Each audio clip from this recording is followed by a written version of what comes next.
So today we are going to discuss the cell organelles which are not surrounded by a limiting membrane. In the previous lectures, we have been discussing different types of cell organelles.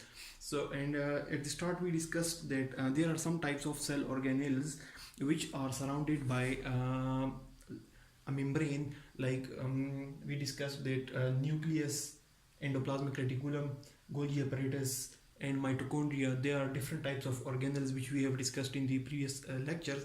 They all are surrounded by a limiting membrane. There are two very important cell organelles which are not surrounded by limiting membrane. So we are going to discuss it briefly, and it's going to be a very simple topic. So those two organelles which are not surrounded by a membrane, they include ribosomes and cytoskeleton. Then they are further divided into different types. Ribosomes may be free ribosomes which are scattered in the cell, like you can see they are present in the cytoplasm freely, or they may be attached to endoplasmic reticulum, like you can see this black color is endoplasmic reticulum and the red color they are attached or ribosomes, which we have previously discussed in endoplasmic reticulum as well. Similarly, the cytoskeleton, they are basically of three main types which are further subclassified. We are not going into detail, but we are basically discussing the main three types, which include microtubules, intermediate filaments, and microfilaments. All of them are present in the cell. So first of all, we discuss the ribosomes. Ribosomes are nothing but they are compositions of proteins and RNA. Basically, the ribosomes are made of protein. Around their 35% of their structure is made of proteins, and 65% of their structure is composed of RNA. RNA is basically ribonucleic acid. They themselves are made of proteins, but with the help of endoplasmic reticulum and with the help of messengers coming from the nucleus, they help in formation of more proteins. So basically the ribosomes which are present freely in the cytoplasm, they will help in the formation of different types of proteins, and especially those proteins which are present in hemoglobin, which helps in the carriage of oxygen. Peroxisomes. Peroxisomes, we previously discussed that they basically are formed from the Golgi apparatus and endoplasmic reticulum, and they are spread in these cells like vacuoles, and they have enzymes which help in the digestion of different nutrients, or they help as a catalyst in different chemical reactions. Then the free ribosomes also help in the formation of proteins which are present in mitochondria, or which are needed in the mitochondria. So basically free ribosomes which are scattered in the cytoplasm, they basically help in the formation of proteins, most importantly in hemoglobin, peroxisomes and mitochondria. On the other hand, ribosomes which are not free, or they are attached to the endoplasmic reticulum, they basically help in the formation of enzymatic proteins, hormonal proteins. Enzymes may be of different types, and they may act or help in different chemical reactions in formation of or degradation of different nutrients. Similarly, hormones are of different types. For example, pituitary hormones, thyroid hormones, pancreatic hormones, or adrenal, etc. So most of the hormonal proteins are made from with the help of ribosomes which are attached to the endoplasmic reticulum. Similarly, lysosomal proteins. Lysosomes are also vesicles which contain enzymes, just like peroxisomes. They contain different enzymes than peroxisomes. Peroxisomes act on different nutrients, and lysosomes contain enzymes which act on different, we have discussed all of them in detail in the previous videos, lectures.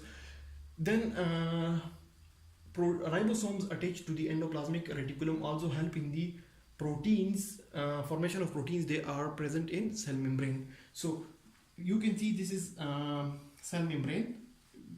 As we discussed earlier, that cell membrane is basically made of two layers of lipid which are attached with each other, and it is known as a lipid bilayer. And within the lipid bilayer there are some proteins and carbohydrates. The proteins which are present within the lipid bilayer of the cell membrane, those proteins are specifically found by the endoplasmic reticulum. So, ribosomes that are freely present in the cytoplasm helps in formation of proteins for hemoglobin, peroxisomes and mitochondria, while the ribosomes which are attached to endoplasmic reticulum, they helps in the formation of enzymatic proteins, hormonal proteins, lysosomal proteins and proteins which are present in the cell membrane. Then we come to the cytoskeleton. Cytoskeleton is just like a skeleton or a structure of or the foundation of a building, which is making the core of any building, on which a whole building or house is formed. Similarly, cytoskeleton is providing a whole structure foundation to the cell, and it is helping in the keeping the structure and giving it strength and supporting it against resistance of any types. So they are basically of three main types. First of all, microtubules. Microtubules are a type of cytoskeleton which consists of straight hollow tubular structure. This is just a small example of tubular structure. It is tubule, it is hollow from the inside, and it is made of different types of proteins that are known as tubulin. It is arranged in bundles, and the functions of microtubules include shape, structural strength, movement of granules, spindle fibers and cilia movement. So it gives the shape.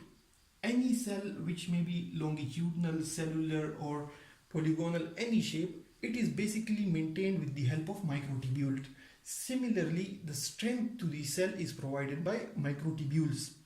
Then vesicles, which are formed by the endoplasmic reticulum or Golgi apparatus, they move with the help of microtubules. So you can see the orders are coming from the nucleus towards the endoplasmic reticulum where proteins are formed. The proteins are packaged within vesicles inside the Golgi apparatus, and those vesicles move with the help of these microtubules toward different parts of the cell. So microtubules are helping in the movement of vesicles or granules. Similarly, they help in the spindle fibers. Spindle fibers are formed when cell is divided. When the cell is dividing into two parts, then different types of fibers are formed on which chromosomes move. Similarly, microtubules, they help in the movement of centrioles and cilia. So spindle is providing the structure on which centrioles, which are another organelle, they move, while they also help in the function movement of cilia. These are cilia. These are projections from the cells which move, and with the help of cilia, mucous membrane may be moving, or ova may be moving, or it may have a lot of function. For example, in the gastrointestinal system, cilia has their own functions. In the respiratory system, in the lungs, they have their own functions. In the genitourinary system, they have their own function. But basically, the movement of cilia is is with the help of microtubules, which is a type of cytoskeleton. Then another type of is intermediate filament. Intermediate filaments are basically they basically form a network around the nucleus. You can see here that intermediate filaments, they are forming a network around the nucleus, and they are not tubular in structure, rather they are rope. They are rope-like polymers. As we see, rope is made of different types of fibers. Similarly, intermediate filaments are made from polymers that are arranged in a shape of rope. The proteins present in the intermediate filament are fibrous proteins.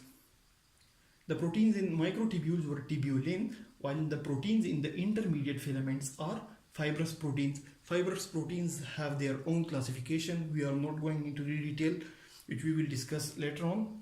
But the intermediate filaments, they are subdivided into different types. First of all, keratins. Keratins are basically present in the epidermal cell. Epidermal cells are present above the skin most of the time. Then glial filaments and the neurofilaments. Glial filaments are present in the astrocytes, and neurofilaments are present in the neurons in the nervous system. Then vimentin. Vimentin is present in many different types of cell in the human body, and desmin is basically present in the muscles. So intermediate filaments, they form network around the nucleus. They formed by rope-like polymers, and they are made of fibrous proteins and further divided into keratins, glial filaments, neurofilaments, vimentins and desmins, which are present in the epidermal cells, astrocytes, and in the neurons, in the different varieties of cells, and then the muscles. The functions of intermediate filaments are again giving shape to the cell and connection of different cells with each other. So here you can see these are the intermediate filaments which are connecting two cells with each other. This is one cell and this is another, and they are being connected with each other with the help of intermediate filaments.